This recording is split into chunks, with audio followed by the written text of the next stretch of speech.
You see their name pop up on your phone, and something inside you immediately tightens.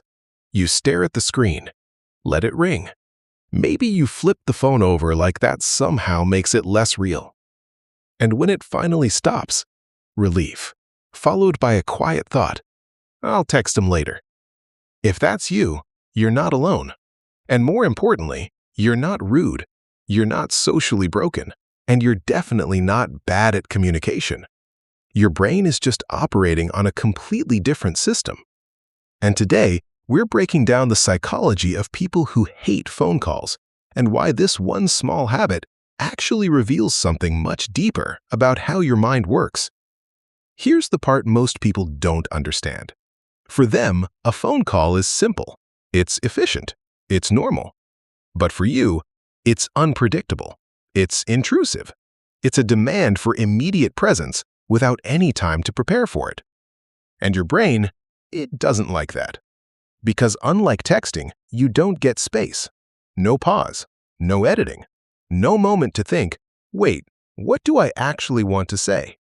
You're just in it. And for some people, that's easy. For you, that's pressure. Number 1, your brain processes more than it shows. When someone talks to you on the phone, you're not just hearing words. You're tracking tone shifts, micropauses, changes in energy. You're reading between the lines in real time. Psychologists call this high processing sensitivity, which basically means your brain is taking in way more information than average and actually doing something with it. While most people are just listening, you're analyzing. What did they mean by that? Why did their tone change? Are they upset? Did I respond correctly? It's not overthinking. It's your brain doing exactly what it's wired to do. But here's the problem. Phone calls don't slow down for your processing speed.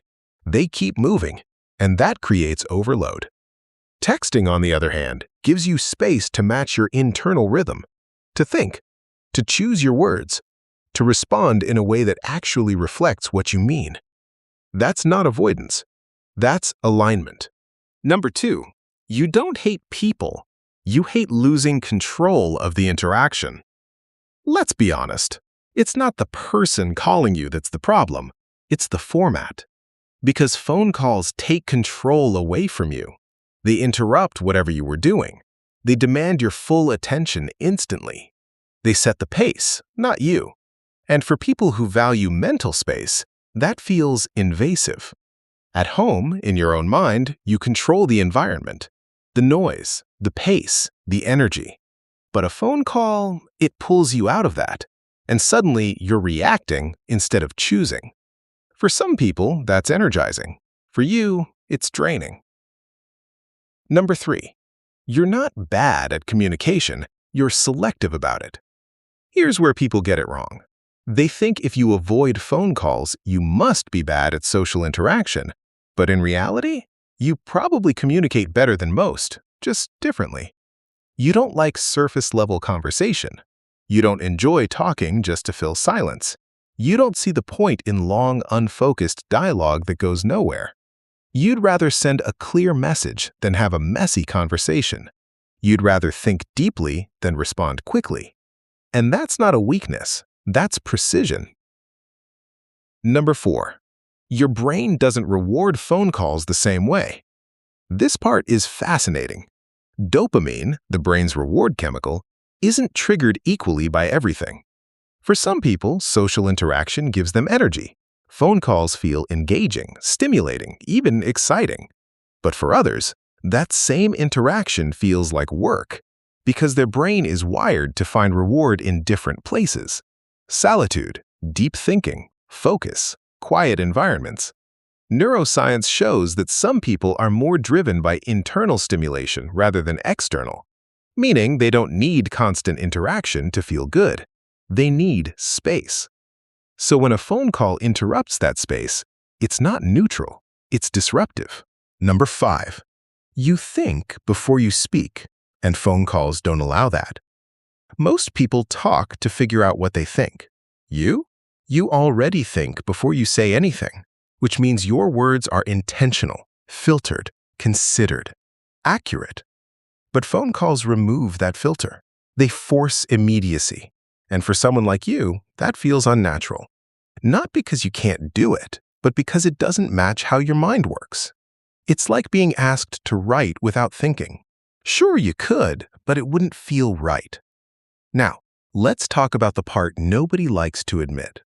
Sometimes, avoiding phone calls isn't just preference, it's fear. Fear of awkward silence, fear of saying the wrong thing, fear of not being good enough in real time. And if that's the case, it matters, because there's a difference between I don't like phone calls and I avoid them because they make me anxious. One is personality, the other is something deeper, and understanding that difference changes everything. But for many people watching this isn't about fear, it's about clarity. You've already realized something most people haven't, that not all communication is equal, that just because something is common doesn't mean it works for you. So the next time your phone rings and you hesitate, don't immediately assume something's wrong with you. Ask yourself a different question. Does this format actually fit how my brain works? Because chances are, it doesn't. You're not broken, you're not antisocial, you're not difficult. You just prefer communication that has space, intention, and meaning. And in a world that values speed over depth, that makes you different, not wrong. So, tell me, do you ignore calls, or does your entire nervous system shut down the moment your phone starts ringing? Drop it in the comments. And if this felt uncomfortably accurate, the next video is going to explain another behavior you thought was just a quirk, but actually says everything about how your mind is wired.